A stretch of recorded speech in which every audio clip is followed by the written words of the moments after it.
ಶ್ರೀ ಗುರುಭ್ಯೋ ನಮಃ ಪರಮಗುರುಭ್ಯೋ ನಮಃ. ಜ್ಞಾನಾನಂದಮಯಂ ದೇವಂ ನಿರ್ಮಲ ಸ್ಫಟಿಕಾಕೃತಿಂ ಆಧಾರಂ ಸರ್ವವಿದ್ಯಾನಾಂ ಹಯಗ್ರೀವಂ ಉಪಾಸ್ಮಹೆ. ಶ್ರೀ ಗುರುಭ್ಯೋ ನಮಃ. ವಿಶೇಷವಾಗಿ ಈಗ ಸಾಮಾನ್ಯವಾಗಿ ನಮ್ಮ ಮಕ್ಕಳಲ್ಲಿ ಈ ಆಂಗ್ಲ ಸಂಸ್ಕೃತಿಯನ್ನ ಹೆಚ್ಚೆಚ್ಚು ಬೆಳೆಸ್ತಾ ಹೋಗ್ತಾ ಇದೀವಿ. ನಮ್ಮ ಭಾರತೀಯ ಸನಾತನ ಧರ್ಮದ ಬಗ್ಗೆ ನಮಗೆ ತುಂಬಾ ತಾತ್ಸಾರ ಇದೆ. ಹಾಗಾಗಬಾರ್ದು. ಮಕ್ಕಳಲ್ಲಿ ಯಾವಾಗಲೂ ಒಂದು ಒಳ್ಳೆ ಶಕ್ತಿ ಬರಬೇಕಾದ್ರೆ, ಒಳ್ಳೆ ಆಧ್ಯಾತ್ಮಿಕ ಶಕ್ತಿ ಬರಬೇಕಾದ್ರೆ ಮಕ್ಕಳಿಂದಲೇ ಅವ್ರಿಗೆ ನಾವು ಒಳ್ಳೆ ಸಂಸ್ಕಾರಗಳನ್ನ ಕೊಡಬೇಕು. ಮುಖ್ಯವಾಗಿ ಮಕ್ಕಳಲ್ಲಿ ನಿಜವಾಗ್ಲೂ ಮೂರು ವಿಶೇಷವಾದಂತ ಗುಣ ಇರುತ್ತೆ. ಒಂದು ಗ್ರಹಣ ಶಕ್ತಿ, ಎರಡನೇದು ಮುದ್ರಣ ಶಕ್ತಿ, ಮೂರನೇದು ಪುನಸ್ಮರಣ ಶಕ್ತಿ. ಈ ಮೂರು ಶಕ್ತಿ ಮಕ್ಕಳ ಬ್ರೈನ್ಗಿರುತ್ತೆ. Receiving power, recording power, recalling power. ಇದು ಅದ್ಭುತವಾದಂತ ಮೇಧಾಶಕ್ತಿ. ನಮ್ಮಲ್ಲಿ ಮೇಧಾ ಸೂಕ್ತದಲ್ಲಿ ವರ್ಣನೆ ಬರುತ್ತೆ.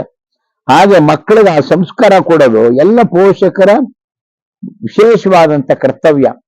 ನಮ್ಮ ಮಕ್ಕಳು ಅತ್ಯಂತ ಶ್ರೇಷ್ಠವಾದಂತ ಸನಾತನ ವಿದ್ಯೆಯನ್ನ ಬಿಟ್ಟುಬಿಟ್ಟು ಪೂರ್ತಿ ಪಾಶ್ಚಿಮಾತ್ಯ ಸಂಸ್ಕೃತಿಯನ್ನ ಅನುಸರಿಸಿಕೊಂಡು ಹೋಗ್ತಾ ಇದ್ದಾರೆ. ಮಕ್ಕಳು ಹಣ ಸಂಪಾದನೆ ಮಾಡೋದು ತಪ್ಪಲ್ಲ, ತಮ್ಮ ಜೀವನವನ್ನ ಆನಂದ ಭರಿತ ಮಾಡ್ಕೊಳ್ಳೋದು ತಪ್ಪಲ್ಲ. ಆದ್ರೆ ಈ ಸಂಸ್ಕೃತಿಯನ್ನ, ನಮ್ಮ ಸನಾತನ ಸಂಸ್ಕೃತಿಯನ್ನ ಬಿಟ್ಟು ಬೇರೆ ಬೇರೆ ಪಾಶ್ಚಿಮಾತ್ಯ ಸಂಸ್ಕೃತಿಯನ್ನು ಅನುಸರಿಸ್ಕೊಂಡು ಹೋದಾಗ ಅನೇಕ ಕಾಯಿಲೆಗಳಿಗೆ ತುತ್ತಾಗ್ತಾ ಇದ್ದಾರೆ. ಅವರ ಮನಸ್ಸಿನ ನೆಮ್ಮದಿನೇ ಹೊಟ್ಟೋಗ್ತಾ ಇದೆ. ಹುಚ್ಚಿನಂತೆ ಬದುಕ್ತಾ ಇದ್ದಾರೆ. ಯಾರಿಗೆ ಬೆಲೆ ಕೊಡ್ಬೇಕು ಅನ್ನೋದು ಗೊತ್ತಿಲ್ಲ, ತಂದೆಗೆ ನಮಸ್ಕಾರ ಮಾಡೋದು ಗೊತ್ತಿಲ್ಲ, ತಾಯಿಗೆ ನಮಸ್ಕಾರ ಮಾಡೋದು ಗೊತ್ತಿಲ್ಲ, ದೇವಾಲಯ ಹೋಗೋದು ಗೊತ್ತಿಲ್ಲ, ಗುರುಗಳ ಉಪಾಸನೆ ಮಾಡೋದು ಗೊತ್ತಿಲ್ಲ, ತಮ್ಮ ಮನೆಯ ದೇವರ ಬಗ್ಗೆ ಶ್ರದ್ಧೆ ತೋರಿಸ್ಬೇಕು ಅನ್ನೋದು ಗೊತ್ತಿಲ್ಲ. ಎಲ್ಲರಲ್ಲೂ ಒಂದು ವಿಶೇಷವಾದಂತ ಅಹಂಕಾರ ನಿರ್ಮಾಣ ಆಗ್ತಾ ಇದೆ. ಇದು ಪಾಶ್ಚಿಮಾತ್ಯ ಸಂಸ್ಕೃತಿಯ ವೈಭವ. ಅದಕ್ಕೆ ಎಚ್ಚರಿಕೆಯಾಗಿ ಮಕ್ಕಳಲ್ಲಿ ಅದನ್ನ ನಿಯಂತ್ರಣ ತರೋಕಿರುವಂತ ಒಂದು ಉಪಾಯ ಅಂದ್ರೆ ದೇವತಾ ಸ್ತೋತ್ರಗಳನ್ನು ಹೇಳ್ಕೊಡ್ಬೇಕು. ಗಣಪತಿಯ ಸ್ತೋತ್ರ, ಆಂಜನೇಯನ ಸ್ತೋತ್ರ, ನಾರಾಯಣನ ಸ್ತೋತ್ರ, ಶಿವನ ಸ್ತೋತ್ರ, ಇದೆಲ್ಲವನ್ನ ಮಕ್ಕಳಿಗೆ ಅಭ್ಯಾಸ ಮಾಡಿಸ್ಬೇಕು. ನಮ್ಮ ಮನೆ ದೇವರೇನಿದೆ ಆ ಮನೆ ದೇವರ ಶ್ಲೋಕಗಳು ಹೇಳ್ಕೊಡ್ಬೇಕು. ನಮ್ಮ ಋಷಿ ಪರಂಪರೆಯಲ್ಲಿ ಯಾವ್ಯಾರು ಗೋತ್ರ ಋಷಿಗಳಿದ್ರೆ ಅದರ ಬಗ್ಗೆ ಅವರಿಗೆ ಪರಿಚಯ ಮಾಡಿಕೊಡ್ಬೇಕು. ಮಕ್ಕಳಿಗೆ ಬಹಳ ಮುಖ್ಯವಾಗಿ ಕೊಡ್ಬೇಕು ಆ ಸಂಸ್ಕಾರ. ನಮ್ಮ ಹರಿದಾಸರು ಬೇಕಾಷ್ಟು, ನಮ್ಮ ಕರ್ನಾಟಕದ ಹರಿದಾಸರು ಬೇಕಾಷ್ಟು ದೇವ್ರ ನಾಮಗಳು ಮಾಡಿದ್ದಾರೆ. ಚಿಕ್ಕ ಹಾಡುಗಳನ್ನ ಮಕ್ಕಳಲ್ಲಿ ಅಭ್ಯಾಸ ಮಾಡಿಸ್ಬೇಕು. ಬೇಕಾಷ್ಟು ಶ್ಲೋಕಗಳು ಸಿಗುತ್ತೆ, ಆ ಶ್ಲೋಕಗಳನ್ನ ಅಭ್ಯಾಸ ಮಾಡಿಸ್ಬೇಕು. ಇದರಿಂದ ಏನಾಗುತ್ತೆ, ಅವರ ಮನಸ್ಸು ನಿಯಂತ್ರಣ ಬರುತ್ತೆ. ಮತ್ತೆ ಮನಸ್ಸಿನಲ್ಲಿ ಅದ್ಭುತ ಶಕ್ತಿ ನಿರ್ಮಾಣ ಆಗುತ್ತೆ. It will develop their concentration power. ಇದು ಬಹಳ ಮುಖ್ಯ. ಅವರ ಏಕಾಗ್ರತೆ ಶಕ್ತಿ ಹೆಚ್ಚಾಗುತ್ತೆ. ಇವತ್ತು ಮಕ್ಕಳು ಏನಾಗ್ತಾ ಇದೆ ಅಂದ್ರೆ ಬರಿತಾ ಇದ್ದಾರೆ, ಮರಿತಾ ಇದ್ದಾರೆ, ಬರಿತಾನೇ ಇದ್ದಾರೆ, ಮರಿತಾನೇ ಇದ್ದಾರೆ. 10 ಸಲ ಹೋದ್ರು ಗ್ರಹಣ ಶಕ್ತಿ ಹೊಟ್ಟೋಗಿದೆ, 20 ಸಲ ಹೋದ್ರು ಮತ್ತೆ ಗ್ರಹಣ ಶಕ್ತಿ ಹೊಟ್ಟೋಗ್ತಾ ಇದೆ. ಎಲ್ಲೋ ಒಬ್ಬೊಬ್ರು 100 ಔಟ್ ಆಫ್ 100 ತಗೊಂಡಿರ್ತಾರೆ ಮಕ್ಕಳು. ಇನ್ನು ಸ್ವಲ್ಪ ದಿವಸ ಆದ್ರೆ ಅದನ್ನು ಮರ್ತು ಬಿಟ್ಟಿರ್ತಾರೆ. ಆ ಸಮಯಕ್ಕೆ ತಕ್ಕಾಗಿ ಬೇಕಾಗುವಂತ ವಿದ್ಯೆ ಆಗಿ ಹೋಗ್ತಾ ಇದೆ. ಹೀಗಾಗ್ಬಾರ್ದು. ಒಳ್ಳೆ ಸ್ಮರಣ ಶಕ್ತಿ ಬರಬೇಕು, ಅದ್ಭುತ ಸ್ಮರಣ ಶಕ್ತಿ ಬರಬೇಕು. ಮತ್ತೆ ಆ ವಿದ್ಯೆಯಿಂದ ಅವರ ಶರೀರದಲ್ಲಿ ಚೈತನ್ಯ ನಿರ್ಮಾಣ ಆಗ್ಬೇಕು.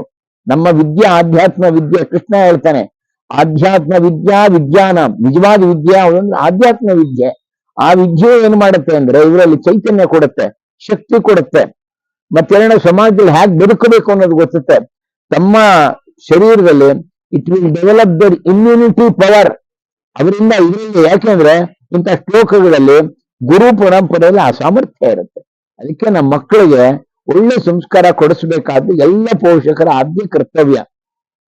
ಈಕೆ ನಮ್ಮ ಒಂದು ಸಂಸ್ಥೆ divinepooja.com ಅಂತ ಹೇಳಿ, ಆ ಸಂಸ್ಥೆ ಸ್ವಲ್ಪ ಅಲ್ಲಿ ಅಂತ ನಮ್ಮೆಲ್ಲ ಕಾರ್ಯಕರ್ತರು ಪರಿಶ್ರಮ ಪಟ್ಟು ಮಕ್ಕಳಿಗೆ ಒಂದು ಶ್ಲೋಕ, ಸಂಗೀತ, ಸ್ತೋತ್ರಣ ಲರ್ನಿಂಗ್ ಕೋರ್ಸ್ ಅಂತ ಮಾಡ್ತಾ ಇದ್ದಾರೆ.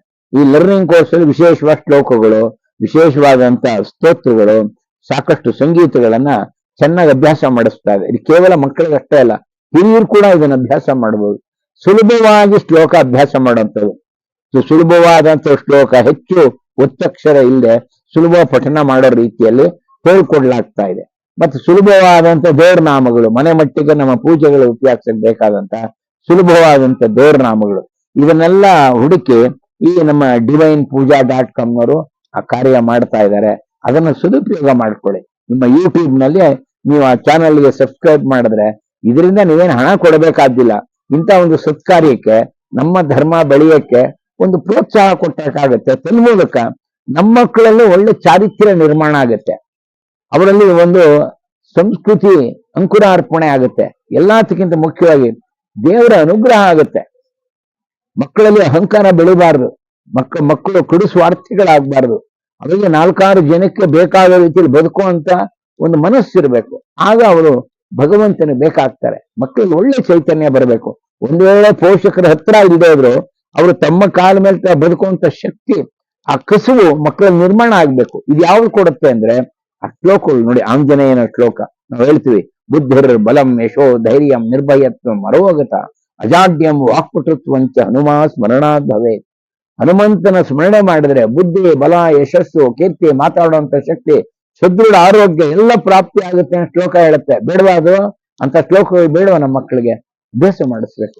ನೋಡಿ, ಈ ಕೋರ್ಸ್ ಅಲ್ಲಿ ನಿಮ್ಗೆ ಅಂತ ಅವಕಾಶ ಸಿಗ್ತಾ ಇದೆ. ನಮ್ಮ ಯುವ ಪೀಳಿಗೆಯವರು ಸಮಾಜಕ್ಕೊಂದು ಒಳ್ಳೆ ಕೊಡುಗೆ ಕೊಡಬೇಕು ಅಂತ ಅಹೋರಾತ್ರಿ ಪ್ರಯತ್ನ ಪಟ್ಟು ಈ ಕಾರ್ಯ ಮಾಡ್ತಾ ಇದ್ದಾರೆ. ನೀವೆಲ್ಲ ಆ ಚಾನಲ್ ನೋಡಿ ಸಬ್ಸ್ಕ್ರೈಬ್ ಮಾಡಿ, ತನ್ಮೂಲಕ ನೀವು ದೇವರ ಕೃಪೆಗೆ ಪಾತ್ರರಾಗಬಹುದು ಅಂತ ನಮ್ಮಲ್ಲಿ ಕಳಕಳೆಯ ಪ್ರಾರ್ಥನೆಯನ್ನ ಮಾಡ್ಕೋತೀವಿ. ಕೃಷ್ಣಾರ್ಪಣ ಮಸ್ತು.